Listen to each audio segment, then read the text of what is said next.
The airport terminal was packed. It was a sea of moving bodies, rolling suitcases, and hurried footsteps. For most people, this was just another Tuesday, a routine part of traveling from point A to point B. But for her, the young woman making her way slowly through the crowd, it felt like an obstacle course designed to test her every limit. She was heavily pregnant, her belly round and low, signaling that the arrival of her baby was not far away. Every step she took required a conscious effort, her body moving with a heaviness that she was still trying to get used to. The air conditioning in the terminal was cranked up high, but she felt a thin layer of sweat on her forehead. It wasn't from the heat, it was from the sheer exertion of moving. Her feet, usually comfortable in her sneakers, felt tight and swollen, pressing against the fabric of her shoes with every thud against the polished floor. She shifted the weight of her tote bag from one shoulder to the other, trying to find a position that didn't send a sharp shooting pain down her spine. It didn't work. The bag, filled with snacks, a water bottle, and a tablet for entertainment, felt like it was filled with stones. She knew she should have packed lighter, but the anxiety of being away from home and the fear of needing something specific while in the air had driven her to overpack. Around her, the world moved at a frantic pace. Business travelers in suits barked into their phones, families chased after running children, and airport staff zoomed by with electric carts. Everyone seemed to have a destination and a purpose, moving with a speed that she simply couldn't match anymore. She felt like a rock in a rushing river, stationary while the current flowed rapidly around her. People brushed past her, some muttering a quick sorry without even making eye contact, while others just maneuvered around her like she was a traffic cone. She felt invisible, blending into the background noise of the busy transportation hub. In a way, she was grateful for the invisibility. It meant no one was staring at her belly or asking intrusive questions, but it also meant she was entirely alone in her struggle. She paused for a moment, leaning against a cold metal pillar near a large window. Outside, planes were taxiing on the tarmac, the sun glinting off their metal wings. She closed her eyes and took a deep breath, trying to steady herself. A wave of nausea rolled over her, passing quickly but leaving her feeling drained. She rubbed her lower back, feeling the tight muscles that had been protesting since she woke up that morning. All she wanted was to be on the plane. She didn't expect luxury, she just wanted to sit down, buckle up, and close her eyes for a few hours. The thought of the flight was the only thing keeping her moving forward. Checking the departure board, she realized she still had a long walk to reach her gate. It felt unfair. She looked at the moving walkways, but they were jammed with people standing still on the left, blocking the walking lane. Sighing, she pushed off the pillar and continued her slow march. She focused on the floor tiles, counting them to keep her mind off the ache in her legs. 1, 2, 3, breathe. It was a rhythm she had developed over the last few months. She watched her suitcase bump rhythmically over the cracks in the floor, the handle vibrating in her hand. When she finally arrived at the gate area, the waiting area was chaotic. Every seat seemed to be taken. People were sitting on the floor, leaning against walls, and crowding around the gate desk, hoping for an upgrade or just wanting to be the first to board. She stood near the back of the crowd, scanning for an empty seat. There was nothing. The chairs were packed with tired travelers, many of whom had their legs stretched out or bags occupying the empty spots. She felt a lump form in her throat. It was a silly thing to cry over, standing in the middle of an airport, but the hormones combined with the exhaustion made her emotional. She just wanted to rest. The gate agent picked up the microphone, the feedback screeching slightly through the speakers. We are now beginning boarding for Flight 412. The announcement was like a starting gun for the passengers. The line formed instantly. She stood there, clutching her boarding pass, waiting for her group to be called. She dreaded the line. Standing in one place was often worse than walking because her blood seemed to pool in her feet, making them throb. When her group was finally called, she joined the back of the line, shuffling forward inch by inch. She watched as people ahead of her struggled with oversized bags, arguing with the flight attendants about overhead bin space. The tension in the air was palpable. Finally, she reached the door of the aircraft. The flight attendant offered a polite nod and a welcome aboard. She managed a small, tired smile in return. Stepping onto the jet bridge, the air grew warmer and smelled faintly of jet fuel and stale air. The walkway felt narrow and enclosed. She had to turn sideways slightly to let a rushing flight attendant pass her. By the time she stepped through the aircraft door and into the cabin, she felt like she had run a marathon. The plane was a larger commercial jet, and it was already filling up. She looked at her ticket seat 24E. It was a middle seat towards the back. Her heart sank. A middle seat was hard enough for a regular person, but for a pregnant woman, it was a claustrophobic nightmare. She walked down the narrow aisle, her bag bumping against the armrests on either side. She apologized under her breath every time it happened. Eyes turned towards her, some impatient, some sympathetic, but mostly indifferent. She felt like she was taking up too much space, inconveniencing everyone just by being there. When she reached row 24, the aisle seat and window seat were already occupied. The passengers were a couple, looking at their phones.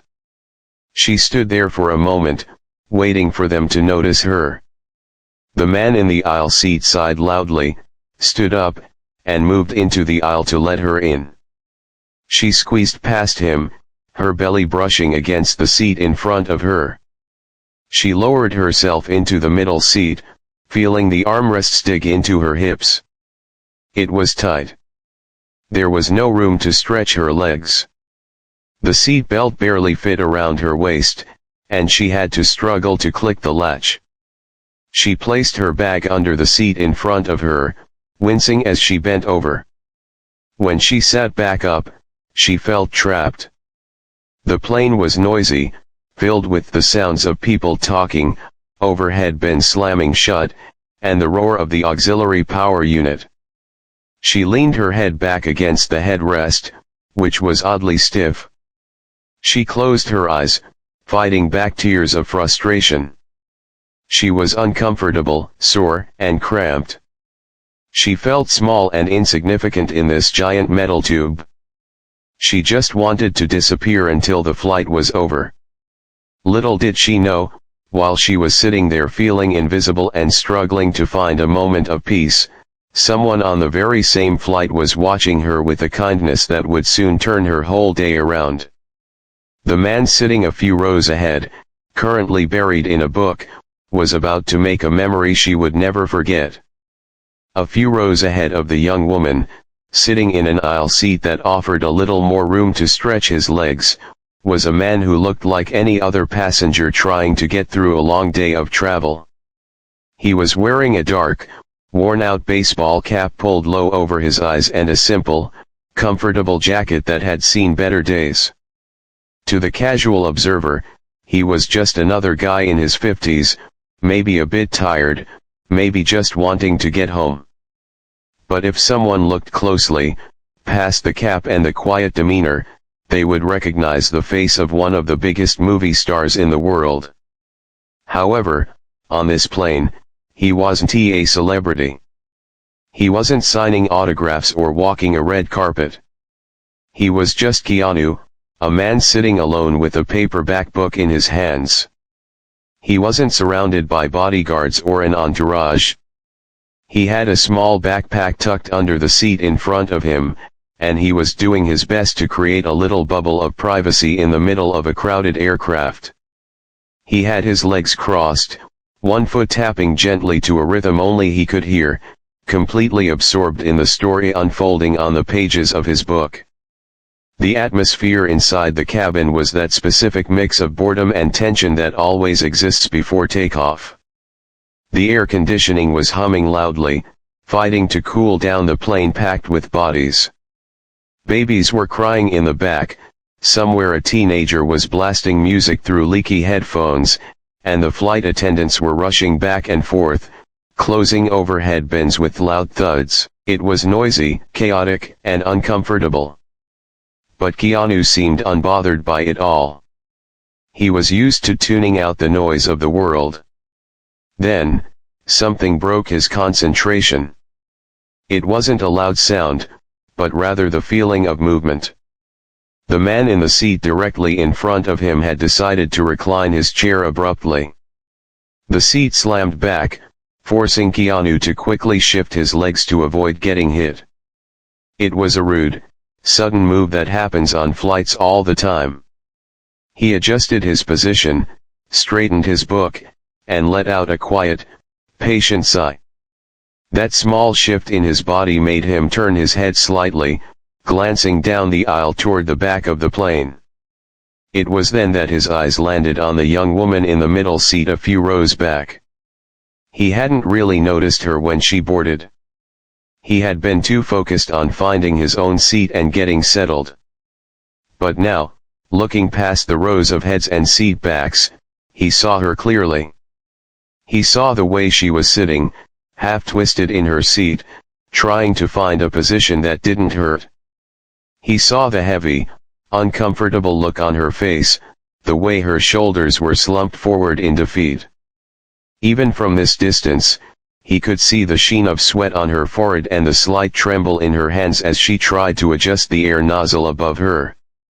Keanu watched for a moment, his book forgotten in his lap. He saw her try to shift her weight, wincing as she moved. The middle seat is never comfortable, but for a woman so late in her pregnancy, it looked like torture.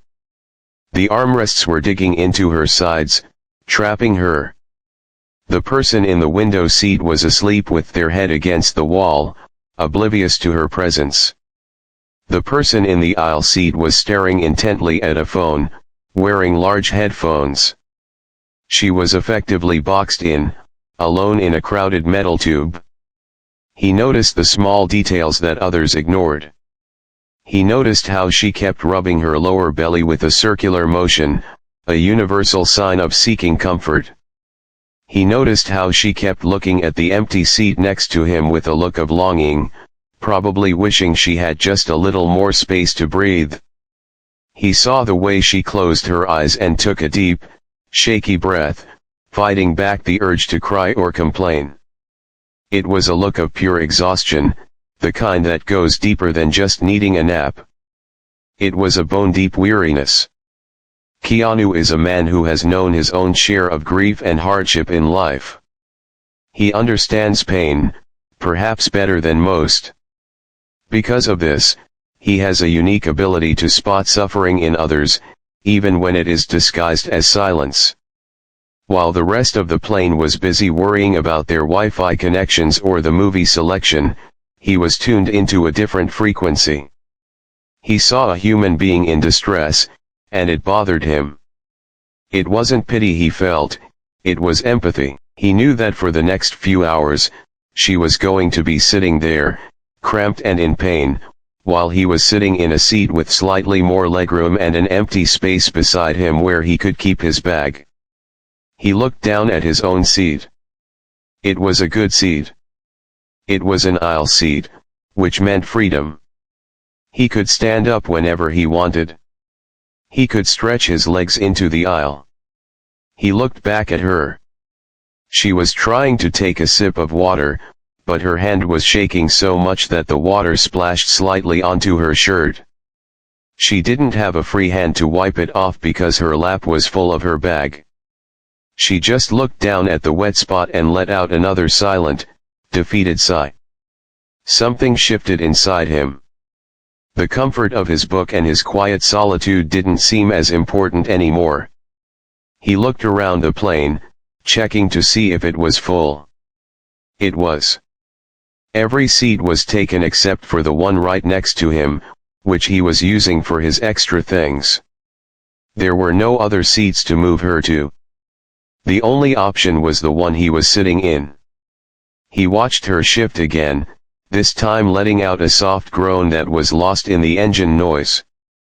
She looked so fragile in that moment, surrounded by the harsh reality of economy class travel. It just didn't sit right with him. Why should she have to suffer through a 5-hour flight in that pain when he had the power to change it? He wasn't using any special powers or Hollywood magic to fix the problem, he just had a seat, and she needed it more. Keanu closed his book.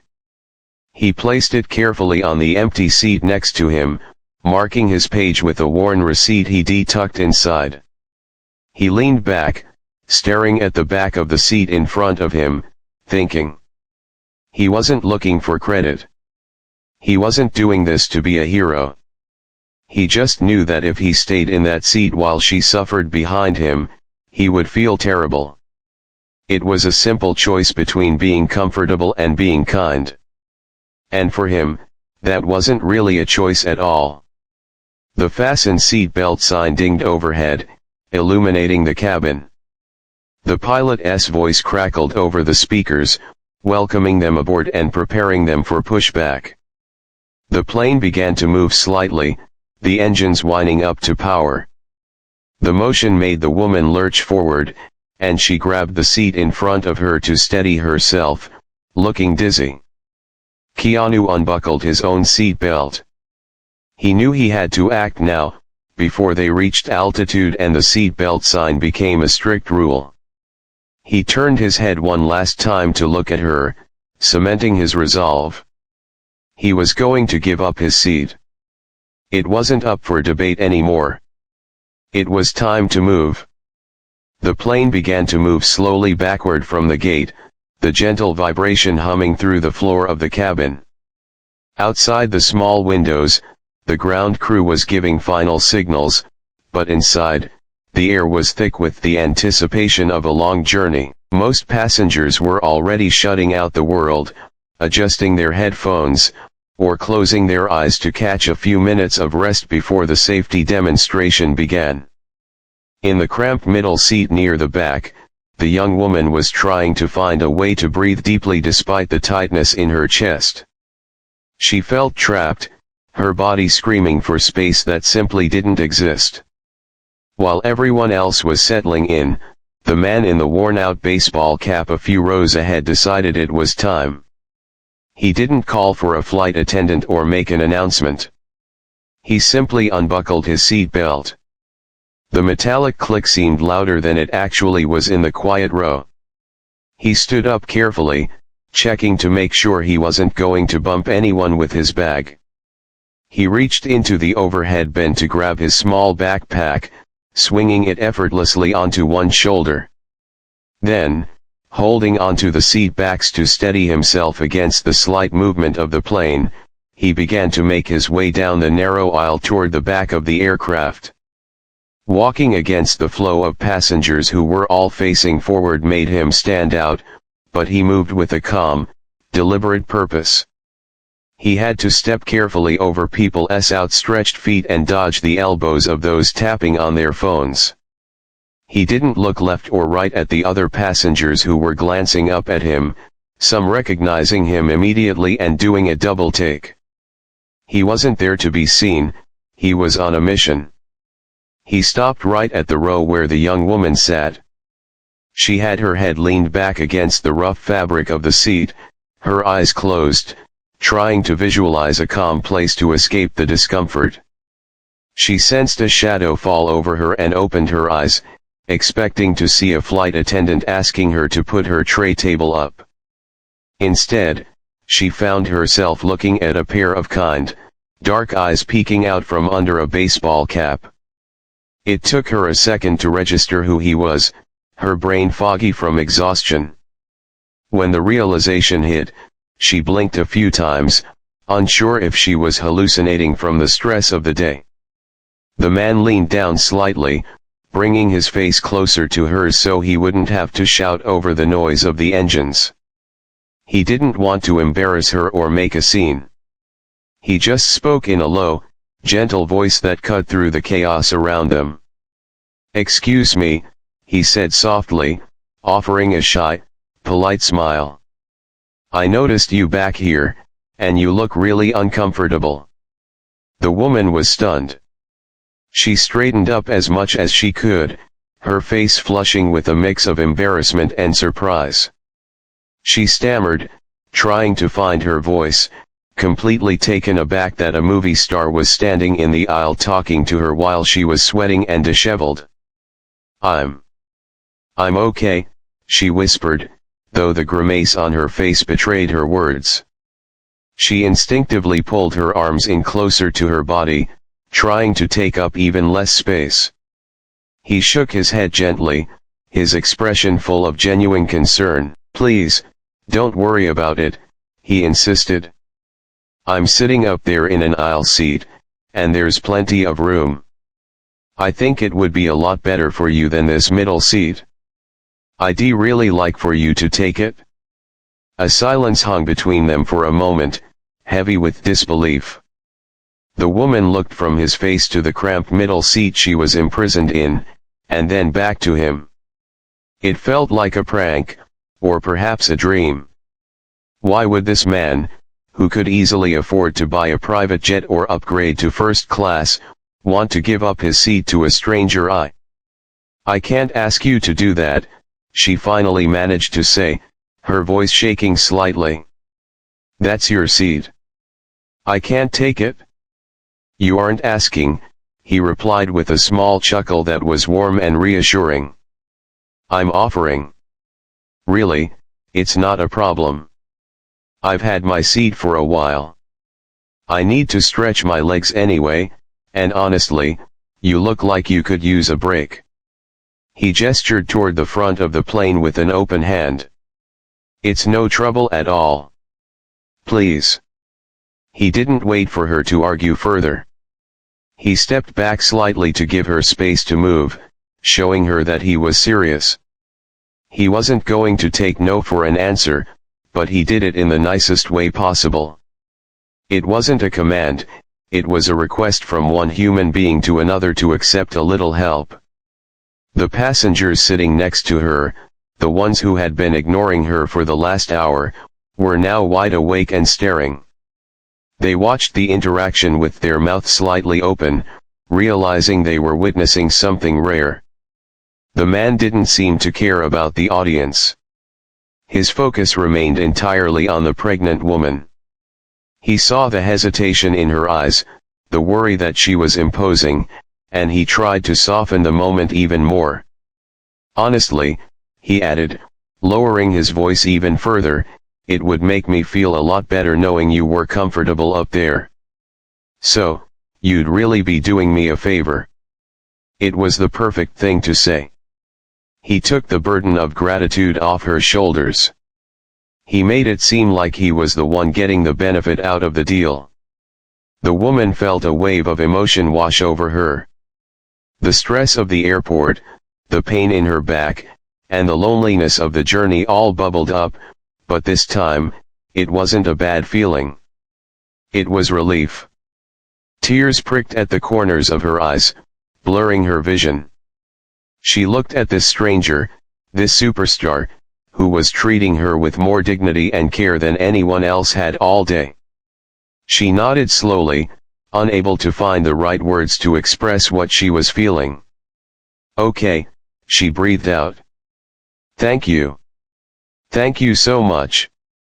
"All right, great," he said, his smile widening just a bit. "Let me help you." He waited while she struggled to unbuckle her seat belt, her hands trembling slightly. When she stood up, she was unsteady on her feet, the swell of her belly making it hard to keep her balance. She reached for her bag from under the seat, but before she could bend down, he was already there. He crouched down effortlessly in the cramped aisle, grabbed the handle of her heavy tote, and lifted it up for her. He didn't hand it to her immediately, he just carried it, gesturing for her to lead the way. They began the slow walk up the aisle together. He walked right behind her, close enough to steady her if she tripped, but giving her enough space to move. As they passed the rows of passengers, the whispers started. Heads turned. Phones were subtly raised to snap a picture, but he didn't pose. He just kept his head down, focused on making sure she made it to the front safely. It was a surreal sight, the world-famous actor playing the role of a humble assistant, guiding a struggling stranger through a crowded plane. No one would have believed it if they hadn't seen it with their own eyes. When they finally reached the row where he had been sitting, the relief washed over the young woman like a cool breeze. She looked at the empty aisle seat, then at the kind stranger standing beside her. It felt surreal to be standing here, about to take a seat that offered so much more space and freedom than the middle seat prison she had been stuck in just moments ago. But before she could even think about sitting down, she instinctively reached for her heavy tote bag, trying to lift it up toward the overhead bin. Her arm only made it a few inches before the weight of the bag pulled her shoulder down. It was too heavy, and she was too tired. A flush of embarrassment rose to her cheeks as she realized she couldn't even manage the simple task of stowing her own bag without help. Before she could struggle or apologize, a gentle hand reached out and stopped her. "I've got it," he said softly. He took the bag from her grasp with ease, lifting it up and sliding it into the overhead compartment. He made sure it was secure and wouldn't fall out during the flight, then closed the bin with a quiet thud. He didn't make a big show of his strength, he just did it, naturally and without waiting to be asked.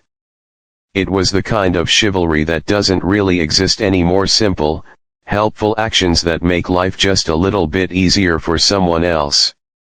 He gestured to the seat with an open palm, inviting her to sit. She lowered herself into the aisle seat, and the difference was instant. There was room for her hips. She could stretch her legs out under the seat in front of her. The armrest wasn't digging into her side. She let out a long, shaky breath, feeling her body finally relax for the first time in hours. The constant ache in her lower back seemed to lessen immediately just because she wasn't cramped into a box. She looked up at him, her eyes wide with gratitude and disbelief. "Thank you," she whispered, her voice thick with emotion. "Really, you have no idea how much this means. You didn't have to do this." The man just smiled, that familiar, humble smile that he has worn in 100 movies but which looks so much more genuine in real life. He leaned against the seat back in front of him, looking down at her. "Don't worry about it," he said, shrugging his shoulders as if it was the most normal thing in the world. "We've all been there. Everyone needs a little break sometimes. Just enjoy the flight, okay?" He didn't wait for her to thank him again. He didn't pull out his phone to take a selfie with her or ask for her social media handle. He didn't brag to the other passengers about what a good deed he had just done.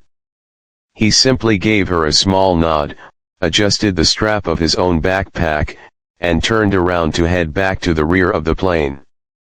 As he walked away, the young woman watched him go. The plane was still filling up, people were still rummaging through bags and arguing about window shades, but for a moment, it felt like the chaos had stopped. She saw a few other passengers watching him too, whispering to each other, pointing as he passed. They recognized him, of course. It was hard not to. But he didn't acknowledge the whispers or the stares. He kept his head down, his cap low, walking with that same calm, steady pace. The journey back to the middle seat was longer than the walk up. Now, the plane was almost fully boarded, and the aisle was tighter. He had to shuffle past people who were already settled, murmuring quiet "excuse me" and "sorry" as he bumped against knees and elbows. He was tall, and the economy cabin was small, meaning he had to duck and twist to avoid hitting the overhead signs. When he finally reached the row where she had been sitting, row 24, the atmosphere was different. The couple sitting in the aisle and window seats looked up, confused to see the movie star returning to their row.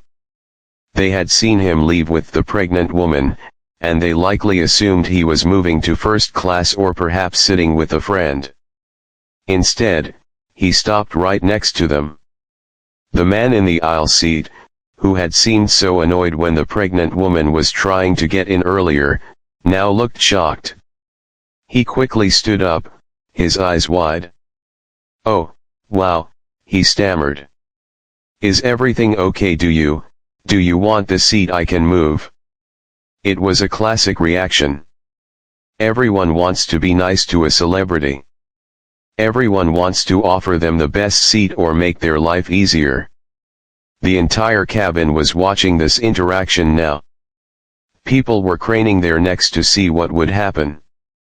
But the actor just shook his head. No, I'm good," he said, his voice calm and steady. He gestured to the cramped middle seat, the very same spot where the young woman had been suffering just minutes ago. "I'm just going to sit here. It's fine." The aisle passenger hesitated, looking at the tiny middle seat and then back at the tall actor. "Are you sure it's pretty tight?" "I'm sure," he said with a firm but polite nod. He didn't want to make a fuss. He didn't want to take someone else's seat. He had made a specific deal in his head. He was giving up his comfort for her comfort. To take someone else's seat would defeat the purpose in his mind. He wanted to sit exactly where she had been sitting, to feel what she was feeling, to take that burden off her shoulders and place it on his own.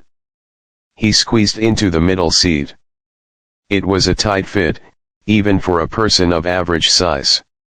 His knees were pressed against the seat pocket in front of him, and his shoulders were hunched inward. There was no room to move. He was trapped, just as she had been. But he didn't complain. He didn't sigh or roll his eyes. He just settled in, shifting slightly until he found a semi-comfortable position, and then placed his backpack on his lap. The couple next to him sat down, still staring at him in disbelief. The woman in the window seat whispered something to her husband. But he didn't engage in conversation. He was just a passenger now. He reached into his bag, pulled out his book, and opened it to the page he had marked earlier. Around him, the plane hummed. The flight attendants began the final safety checks. The fasten seat belt sign dinged again, staying illuminated for takeoff. The man in the middle seat adjusted his glasses, crossed his arms as best he could, and immersed himself in his story. He was uncomfortable, yes. His legs were likely already falling asleep.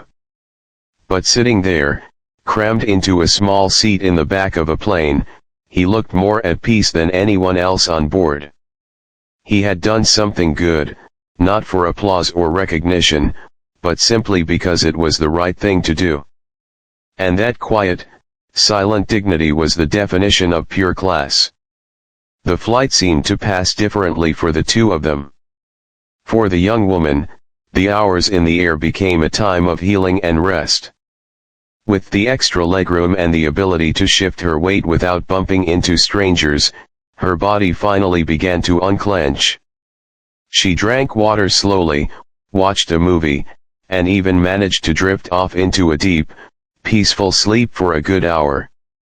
When she woke up, the cramp in her back was gone, replaced by a dull, manageable ache. She felt human again. Every time she shifted in her seat to get comfortable, she remembered the man in the back and felt a wave of warmth wash over her. For the man in the baseball cap, the flight was less comfortable. Squeezed into the middle seat at the back of the plane, he had spent the last few hours with his knees pressed against the seat back in front of him and his shoulders hunched inward. He couldn't stretch his legs, and the cabin noise was louder near the engines. But he never complained. He spent most of the flight reading his book, occasionally sipping from a plastic cup of water, and looking out the window at the clouds below. To anyone watching, he looked just like any other tired traveler, patiently waiting for the journey to end. Eventually, the pilot's voice crackled over the speakers, announcing that they were beginning their descent. The fasten seat belt sign pinged on, and the flight attendants moved through the aisles to collect trash and check seats. The plane started to drop through the clouds, the city below appearing as a grid of lights in the gathering dusk. As the wheels touched down on the runway with a screech and a thud, the familiar bustle of post-flight activity began immediately. Phones buzzed as passengers reconnected to the network, seat belts clicked off, and people stood up to reach for their bags. The young woman stood up slowly, feeling stronger than she had when she boarded. She grabbed her tote bag from the overhead bin, struggling slightly with the weight but managing it on her own this time. She looked down the aisle, hoping to catch a glimpse of him before the rush to deplane started. She saw him still sitting in the middle seat, waiting for the line to thin out. He was packing his book away, looking calm and unbothered by the chaos around him. She knew she couldn't hold up the line just to talk to him, and she didn't want to make a scene. She stepped out into the aisle and began walking toward the exit, but she walked slowly. Her heart was beating a little faster. She felt a strong need to look him in the eye one more time, not as a fan meeting a celebrity, but as one person thanking another for a profound act of kindness. She reached the jet bridge and paused near the boarding door, pretending to check her phone, but really she was waiting. Minutes later, he appeared. He had his backpack slung over one shoulder and his hands in his pockets. He was walking with that same quiet, humble stride. A few people recognized him as he passed, their eyes widening, but he just nodded politely and kept moving. When he stepped off the jet bridge and into the terminal, she stepped into his path gently. He stopped instantly, a look of polite curiosity on his face. He didn't look annoyed that someone had stopped him. He just looked at her, waiting. "Excuse me," she said, her voice trembling slightly. She reached out and touched his arm gently, a gesture of connection. I really wanted to thank you again. You have no idea how much that helped me. I was in so much pain, and you saved me." He looked at her, and his face softened into a genuine, warm smile. He didn't pull away or brush her off. He stood there and really listened to her. "You're very welcome," he said, his voice low and raspy but kind. "Honestly, it was no problem. I'm just glad I could help." "You didn't have to do that," she continued, feeling tears welling up in her eyes. "You could have just stayed in your seat. Nobody would have blamed you. But you gave me your seat, and you took that tiny, awful seat in the back. That was so kind." He shook his head, chuckling softly. "Hey, that middle seat wasn't that bad," he joked, trying to make her feel better. "I survived. And I saw you walking off the plane just now. You look a lot better than when you got on. That makes it worth it." "I do feel better," she laughed through her tears. "Because of you." He looked at her for a moment longer, his eyes filled with sincerity. "You take care of yourself, okay, and take care of the little one," he said, gesturing toward her belly. "Good luck with everything." With a final nod and a warm smile, he gently placed his hand on her shoulder for a brief second, a silent gesture of support, and then turned to walk away. He didn't ask for her name. He didn't tell anyone who he was. He just blended back into the crowd of travelers, pulling his cap down a little lower as he headed toward baggage claim. She stood there for a moment, watching his retreating back until he disappeared around a corner. The airport was still loud, crowded, and chaotic, but the atmosphere felt different to her now. The harshness of the world seemed to fade away, replaced by the memory of a simple, selfless act. She realized that in a world where people are often rushing, focused only on their own problems and their own comfort, there are still people who pay attention. It wasn't about the money he had or the movies he had made. It was about the fact that he saw another human being in need and chose to act, even when it was inconvenient for him. He gave up his comfort to give her dignity. That was the lesson she would take with her.